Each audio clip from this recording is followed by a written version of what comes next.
বিসমিল্লাহির রহমানির রহিম। আল্লাহ রাব্বুল আলামিনের কাছে অশেষ শুকরিয়া যে ইফতারের পূর্বে আজকে 28 রমজান আমাদেরকে এখানে এত শান্তিপূর্ণ পরিবেশে মিলিত হওয়ার সুযোগ দিয়েছেন।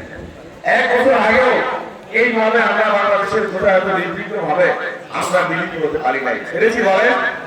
আর একটা দানবীয় শাসন সারা বাংলাদেশকে ঘিরে ফেলে ফেলেছে অক্টোপাসের মতো। কেউ কোনো ন্যায়ের পক্ষে সত্যের পক্ষে কথা বলতে পারে না।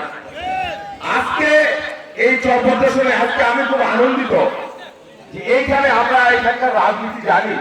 1991 সাল থেকে এই পার্টি এখানে দ্বিধাবিভক্ত ছিল। আক্তার ইউসুফ সাহেব রাজনীতি করেছেন, এমপি নির্বাচিত হয়েছিলেন, তখন আমাদের এখানে পার্টি দ্বিধাবিভক্ত ছিল। আমি খুব আনন্দিত যে আমি আমার নেতৃবৃন্দের কাছে আপিল করেছি যে ভাই আমি সবাইকে নিয়ে রাজনীতি করতে চাই।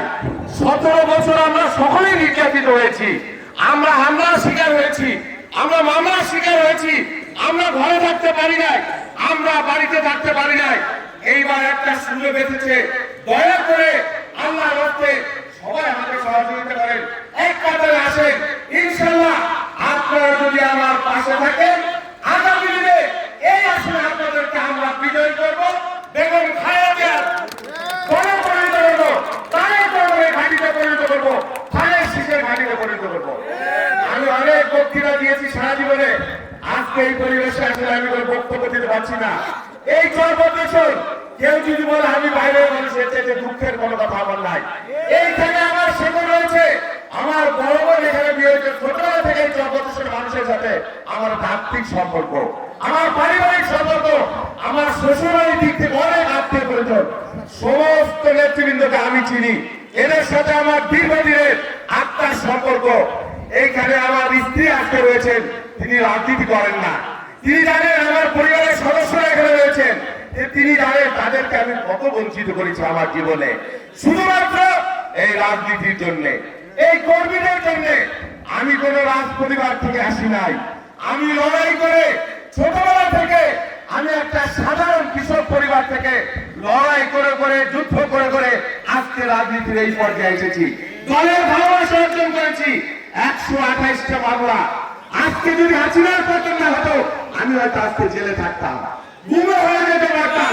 রক্ত ঝরাইছি কিন্তু হাসিনাকে ভয় করি নাই, চোখে চোখ রেখে কথা বলেছি। আমি আমার পরিবারের সদস্য, আমি আমার স্ত্রীকে সাক্ষী রেখে বলছি যে আমার পরিবারের সদস্যের চাইতে আমার দলের কর্মীকে কখনো আমি আলাদা করে দেখি না। আমি আমার কর্মীর মাধ্যমে আজকে এই জায়গায় এসেছি। আমার কর্মীর কষ্টকে আমি জানি, একটা সাধারণ পরিবারের মানুষের কি দুঃখ দুর্দশা সেই কথা আমি জানি। আজকের দিনে আমি কমিটমেন্ট করলাম, আপনারা আমাকে নির্বাচিত করেন বা না করেন, আপনারা আমার পাশে থাকেন। এই ফরিদপুর 4 আসনকে আমরা একটা শান্তি জনপদে পরিণত করবো।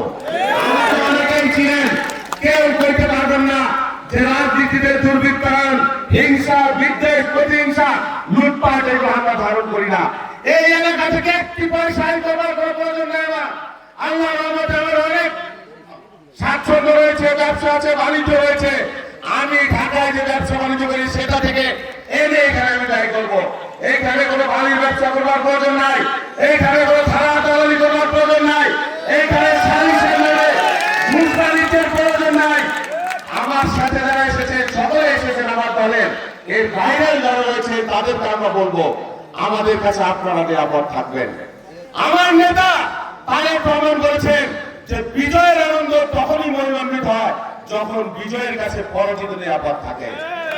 আমরা কোন কথা আমার নেত্রী বেগম খালেদা জিয়া কি নির্যাতনের শিকার হয়েছেন, ফ্যাসিবাদের সাথে আপোষ করেন নাই, হাসিনার সাথে একদিন আপোষ করেন নাই, কিন্তু প্রতিহিংসা ধারণ করেন না।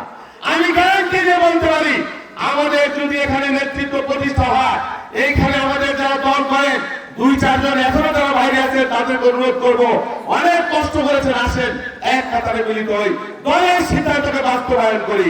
দল আমাকে এখানে পাঠিয়েছে, দল যদি আমাকে বলে নির্বাচনের প্রয়োজন নাই, আমার প্রয়োজন নাই।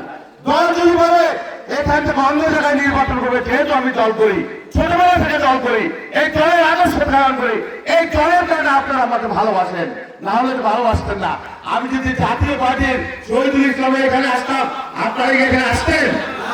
সেই জন্য আমরা যেহেতু একটি দল করি, দলের আদর্শকে ধারণ করতে হবে, সিদ্ধান্তকে ধারণ করতে হবে। যারা বাইরে আছেন তারা আসেন, আমরা একসাথে কাজ করি। আমরা সকলকে নিয়ে, কাউকে বিশেষ গুরুত্ব না দিয়ে সকলকে নিয়ে এইখানে দলের আদর্শ প্রতিষ্ঠা করব, বিএনপির আদর্শ আমরা প্রতিষ্ঠা করব। যাই হোক, বক্তব্য বেশি দেওয়ার সময় নাই, শেষ কথা বলি। আইলাম গেলাম, নির্বাচন কি হবে কবে হবে, এই যে আপনারা দেশটাকে ভালোবাসেন, 17 বছর আমরা যুদ্ধ করেছি, তার আগে করেছি, আপনাদেরকে কিন্তু সচেতন থাকতে হবে। ষড়যন্ত্র থেকে নেই, অনির্বাণ থেকে বিএনপিকে ক্ষমতা আসতে দেওয়া যাবে না। যেই ষড়যন্ত্র শুরু হয়েছে 13 সালের নির্বাচন, 18 সালের নির্বাচন, 24 সালের নির্বাচন, নির্বাচন হলে বিএনপি ক্ষমতা আসতে, কিন্তু বিএনপি আসতে দেওয়া হয় নাই। সেই ধারাবাহিকতা এখনো আছে। নির্বাচন নিয়ে অনিশ্চয়তা রয়েছে। একটি মহল নির্বাচনকে বিলম্বিত করবার জন্য, বানচাল করবার জন্য দেশে এবং বিদেশি ষড়যন্ত্র আছে। সেই জন্য আপনাদেরকে সজাগ থাকতে হবে। প্রয়োজনে যদি আবার আন্দোলন করতে হয়, আপনারা দেখেছেন রাজনৈতিক নেতৃত্বের মধ্যে বিভেদ, বিভ্রান্তি, বিদ্বেষ তৈরি করা হচ্ছে, সেনাবাহিনীকে বিতর্কিত করবার ষড়যন্ত্র হচ্ছে। এই সব কিছু করা হচ্ছে আগামী নির্বাচনকে বিলম্বিত করবার জন্য। সেই জন্য আমরা 17 বছর লড়াই করেছি, রক্ত দিয়েছি, জীবন দিয়েছি। আমার হাজার হাজার সহযোগিতা আত্মাহুতি দিয়েছে মানুষের ভোটের অধিকারের জন্য, গণতন্ত্রের জন্য, মানবতার জন্য, কল্যাণ রাষ্ট্রের জন্য। সেই অধিকার নিয়ে এখনো তাও আনা 9-6 যদি চলে, তাহলে প্রয়োজন আবার আমরা লড়াই করবো। হাসিনাকে ভয় পাই নাই, হাসিনাকে ভয় পাই নাই। আর আপনারা কোন ছাড়? সেই জন্য ভালোই ভালোই মানুষের অধিকারের জন্য ভোটের ব্যবস্থা করবেন। যত দ্রুত ব্যবস্থা করবেন, ততই আপনাদের জন্য মঙ্গল, দেশের জন্য মঙ্গল, সকলের জন্য মঙ্গল। আমাদেরকে আবার রাজপথে নামতে বাধ্য করবেন না। আল্লাহ হাফেজ, সবাইকে ধন্যবাদ।